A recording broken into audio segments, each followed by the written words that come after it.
Sahabat yang dicintai Allah, mari kita mendengarkan firman Allah sejenak. Bagi Anda yang tak sempat membaca Alkitab, saya sajikan video pendek dengan suara. Mari kita membaca sedikit demi sedikit tiap hari. Agar dengan video ini, bagi Anda yang banyak aktivitas dan tak sempat membuka buku Alkitab akan menjadi solusi bagi Anda semua. Injil Matius ayat 1-4. Mari kita perdengarkan firman Allah. Inilah silsilah Yesus Kristus, anak Daud, anak Abraham.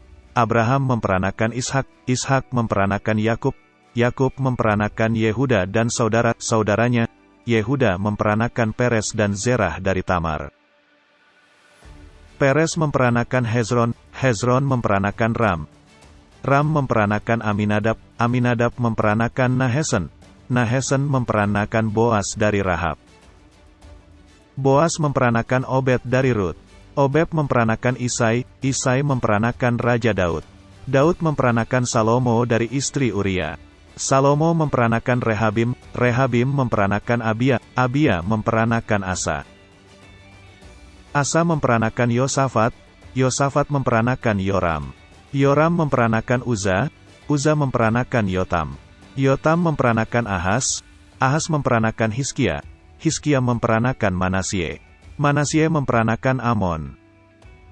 Amon memperanakan Yosia. Yosia memperanakan Yehonya dan saudara-saudaranya pada waktu pembuangan ke Babel. Sesudah pembuangan ke Babel, Yehonya memperanakan Sealtil. Sealtil memperanakan Zerubabel. Zerubabel memperanakan Abihud. Abihud memperanakan Eliakim. Eliakim memperanakan Azor. Azor memperanakan Zadok. Zadok memperanakan Ahim. Ahim memperanakan Eliat. Eliat memperanakan Eleazar. Eleazar memperanakan Matan. Matan memperanakan Yakub. Yakub memperanakan Yusuf suami Maria, yang melahirkan Yesus yang disebut Kristus. Jadi seluruhnya ada 14 keturunan dari Abraham sampai Daud, 14 keturunan dari Daud sampai pembuangan ke Babel, dan 14 keturunan dari pembuangan ke Babel sampai Kristus. Kelahiran Yesus Kristus adalah seperti berikut. Pada waktu Maria, ibunya, bertunangan dengan Yusuf, ternyata ia mengandung dari Roh Kudus, seorang yang tulus hati, dan tidak mau mencemarkan nama istrinya di muka umum. Ia bermaksud menceraikannya dengan diam-diam. Tetapi ketika ia mempertimbangkan maksud itu, malaikat Tuhan nampak kepadanya, dalam mimpi dan berkata, "Yusuf, anak Daud, janganlah engkau takut mengambil Maria sebagai istrimu, sebab anak yang di dalam kandungannya adalah dari Roh Kudus. Ia akan melahirkan anak laki-laki, dan engkau akan menamakan dia Yesus. Karena dialah yang akan menyelamatkan umatnya dari dosa mereka." Hal itu terjadi supaya genaplah yang difirmankan Tuhan oleh Nabi. Sesungguhnya, anak darah itu akan mengandung dan melahirkan seorang anak laki-laki, dan mereka akan menamakan dia Immanuel, yang artinya, Allah menyertai kita. Sesudah bangun dari tidurnya, Yusuf berbuat seperti yang diperintahkan malaikat Tuhan itu kepadanya. Ia mengambil Maria sebagai istrinya, tetapi tidak bersetubuh dengan dia, sampai ia melahirkan anaknya laki-laki, dan Yusuf menamakan dia Yesus. Sesudah Yesus dilahirkan di Betlehem, di tanah Yudea, pada zaman Raja Herodes, datanglah orang-orang Majus dari timur ke Yerusalem dan bertanya-tanya, "Di manakah dia, raja orang Yahudi yang baru dilahirkan itu? Kami telah melihat bintangnya di timur, dan kami datang untuk menyembah dia." Ketika Raja Herodes mendengar hal itu, terkejutlah ia beserta seluruh Yerusalem. Maka dikumpulkannya semua imam kepala dan ahli Taurat bangsa Yahudi. Lalu dimintanya keterangan dari mereka, di mana Mesias akan dilahirkan. Mereka berkata kepadanya, "Di Betlehem di tanah Yudea, karena demikianlah ada tertulis dalam kitab Nabi, dan engkau Betlehem, tanah Yehuda, engkau sekali-kali bukanlah yang terkecil di antara mereka yang memerintah Yehuda. Karena padamulah akan bangkit seorang pemimpin, yang akan menggembalakan umatku Israel." Lalu dengan diam-diam, Herodes memanggil orang-orang Majus itu, dan dengan teliti bertanya kepada mereka, bila mana bintang itu nampak. Kemudian ia menyuruh mereka ke Betlehem. Katanya, "Pergi, dan selidikilah, dengan seksama, hal-hal mengenai anak itu, dan segera sesudah kamu menemukan dia, kaburkanlah kepadaku supaya aku pun datang menyembah dia." Setelah mendengar kata-kata raja itu, berangkatlah mereka. Dan lihatlah, bintang yang mereka lihat di timur itu, mendahului mereka hingga tiba dan berhenti di atas tempat di mana anak itu berada. Ketika mereka melihat bintang itu, sangat bersukacitalah mereka. Maka masuklah mereka ke dalam rumah itu, dan melihat anak itu bersama Maria, ibunya. Lalu sujud menyembah dia. Mereka pun membuka tempat harta bendanya dan mempersembahkan persembahan kepadanya, yaitu emas, kemenyan dan mur. Dan karena diperingatkan dalam mimpi, supaya jangan kembali kepada Herodes, maka pulanglah mereka ke negerinya melalui jalan lain. Setelah orang-orang Majus itu berangkat, nampaklah malaikat Tuhan kepada Yusuf dalam mimpi dan berkata,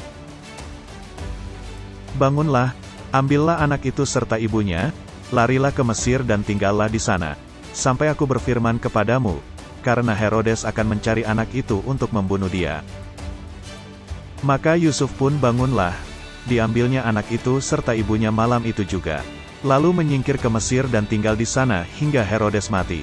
Hal itu terjadi supaya genaplah yang difirmankan Tuhan oleh Nabi, "Dari Mesir kupanggil anakku." Ketika Herodes tahu bahwa ia telah diperdayakan oleh orang-orang Majus itu, ia sangat marah. Lalu ia menyuruh membunuh semua anak di Betlehem dan sekitarnya, yaitu anak-anak yang berumur 2 tahun ke bawah.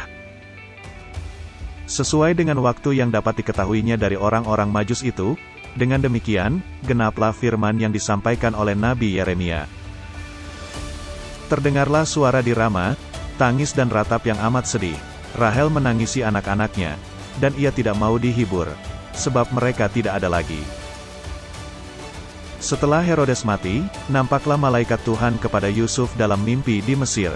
Katanya, "Bangunlah, ambillah anak itu serta ibunya, dan berangkatlah ke tanah Israel, karena mereka yang hendak membunuh anak itu, sudah mati." Lalu Yusuf pun bangunlah, diambilnya anak itu serta ibunya, dan pergi ke tanah Israel. Tetapi setelah didengarnya, bahwa Archelaus menjadi raja di Yudea menggantikan Herodes, ayahnya, ia takut ke sana. Karena dinasihati dalam mimpi, pergilah Yusuf ke daerah Galilea. Setibanya di sana, ia pun tinggal di sebuah kota yang bernama Nazaret. Hal itu terjadi supaya genaplah firman yang disampaikan oleh nabi-nabi, bahwa ia akan disebut orang Nazaret.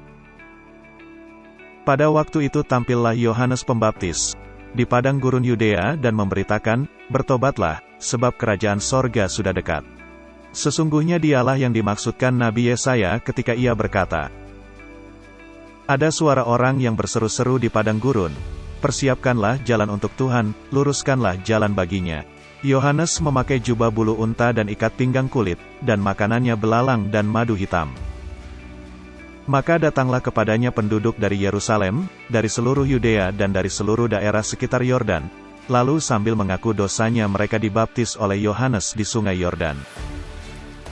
Tetapi waktu ia melihat banyak orang Farisi dan orang Saduki datang untuk dibaptis, berkatalah ia kepada mereka, "Hai kamu keturunan ular beludak, siapakah yang mengatakan kepada kamu, bahwa kamu dapat melarikan diri dari murka yang akan datang? Jadi hasilkanlah buah yang sesuai dengan pertobatan, dan janganlah mengira, kamu dapat berkata dalam hatimu, Abraham adalah bapa kami. Karena aku berkata kepadamu, Allah dapat menjadikan anak-anak bagi Abraham dari batu-batu ini.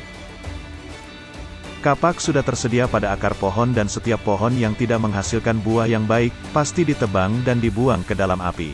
Aku membaptis kamu dengan air sebagai tanda pertobatan. Tetapi ia yang datang kemudian daripadaku, lebih berkuasa daripadaku, dan aku tidak layak melepaskan kasutnya. Ia akan membaptiskan kamu dengan Roh Kudus dan dengan api, alat penampi sudah di tangannya. Ia akan membersihkan tempat pengirikannya dan mengumpulkan gandumnya ke dalam lumbung, tetapi debu jerami itu akan dibakarnya dalam api yang tidak terpadamkan. Maka datanglah Yesus dari Galilea ke Yordan kepada Yohanes untuk dibaptis olehnya, tetapi Yohanes mencegah dia, katanya, "Akulah yang perlu dibaptis olehmu, dan engkau yang datang kepadaku." Lalu Yesus menjawab, katanya kepadanya, "Biarlah hal itu terjadi, karena demikianlah sepatutnya kita menggenapkan seluruh kehendak Allah." Dan Yohanes pun menurutinya. Sesudah dibaptis, Yesus segera keluar dari air. Pada waktu itu juga langit terbuka, dan ia melihat Roh Allah, seperti burung merpati turun ke atasnya, lalu terdengarlah suara dari sorga yang mengatakan, "Inilah anak yang kukasihi, kepadanya lah aku berkenan." Maka Yesus dibawa oleh Roh ke padang gurun untuk dicobai iblis. Dan setelah berpuasa 40 hari dan 40 malam, akhirnya laparlah Yesus. Lalu datanglah si pencoba itu dan berkata kepadanya, "Jika engkau anak Allah, perintahkanlah supaya batu-batu ini menjadi roti." Tetapi Yesus menjawab, "Ada tertulis, manusia hidup bukan dari roti saja, tetapi dari setiap firman yang keluar dari mulut Allah." Kemudian iblis membawanya ke kota suci dan menempatkan dia di bubungan bait Allah. Lalu berkata kepadanya, "Jika engkau anak Allah, jatuhkanlah dirimu ke bawah. Sebab ada tertulis, mengenai engkau, ia akan memerintahkan malaikat-malaikatnya, dan mereka akan menantang engkau di atas tangannya, supaya kakimu jangan terantuk batu." Yesus berkata kepadanya, "Ada pula tertulis, janganlah engkau mencobai Tuhan, Allahmu." Dan iblis membawanya pula ke atas gunung yang sangat tinggi, dan memperlihatkan kepadanya semua kerajaan dunia, dengan kemegahannya, dan berkata kepadanya, "Semua itu akan kuberikan kepadamu, jika engkau sujud menyembah aku." Maka berkatalah Yesus kepadanya, "Enyahlah, iblis. Sebab ada tertulis, engkau harus menyembah Tuhan Allahmu, dan hanya kepada Dia sajalah engkau berbakti." Lalu iblis meninggalkan dia, dan lihatlah, malaikat-malaikat datang melayani Yesus. Tetapi waktu Yesus mendengar bahwa Yohanes telah ditangkap, menyingkirlah ia ke Galilea. Ia meninggalkan Nazaret dan diam di Kapernaum, di tepi danau, di daerah Zebulon dan Naftali, supaya genaplah firman yang disampaikan oleh Nabi Yesaya. Tanah Zebulon dan tanah Naftali, jalan ke laut, daerah seberang sungai Yordan. Galilea, wilayah bangsa-bangsa lain, bangsa yang diam dalam kegelapan, telah melihat terang yang besar. Dan bagi mereka yang diam, di negeri yang dinaungi maut, telah terbit terang. Sejak waktu itulah, Yesus memberitakan, "Bertobatlah, sebab kerajaan sorga sudah dekat." Dan ketika Yesus sedang berjalan menyusur danau Galilea, ia melihat dua orang bersaudara, yaitu Simon yang disebut Petrus, dan Andreas, saudaranya. Mereka sedang menebarkan jala di danau, sebab mereka pejala ikan. Yesus berkata kepada mereka, "Mari ikutlah aku, dan kamu akan kujadikan penjala manusia." Lalu mereka pun segera meninggalkan jalannya dan mengikuti dia. Dan setelah Yesus pergi dari sana, dilihatnya pula dua orang bersaudara, yaitu Yakobus anak Zebedes dan Yohanes saudaranya, bersama ayah mereka, Zebedes, sedang membereskan jala di dalam perahu. Yesus memanggil mereka dan mereka segera meninggalkan perahu serta ayahnya, lalu mengikuti dia. Yesus pun berkeliling di seluruh Galilea, ia mengajar dalam rumah-rumah ibadat, dan memberitakan Injil Kerajaan Allah, serta melenyapkan segala penyakit dan kelemahan di antara bangsa itu. Maka tersiarlah berita tentang dia di seluruh Syria dan dibawalah kepadanya semua orang yang buruk keadaannya, yang menderita berbagai penyakit dan sengsara, yang kerasukan, yang sakit ayan dan yang lumpuh. Lalu Yesus menyembuhkan mereka. Maka orang banyak berbondong-bondong mengikuti dia. Mereka datang dari Galilea dan dari Dekapolis, dari Yerusalem dan dari Yudea dan dari seberang Yordan. Demikian Injil Matius ayat 1-4. Mari kita renungkan sejenak dan memahami isi firman Allah. Semoga Anda senantiasa diberi kesehatan, dilindungi dan diberkati. Sampai jumpa di next video. Stay di channel ini terus agar tidak ketinggalan kelanjutan firman Tuhan. Shalom, haleluya, Tuhan memberkati.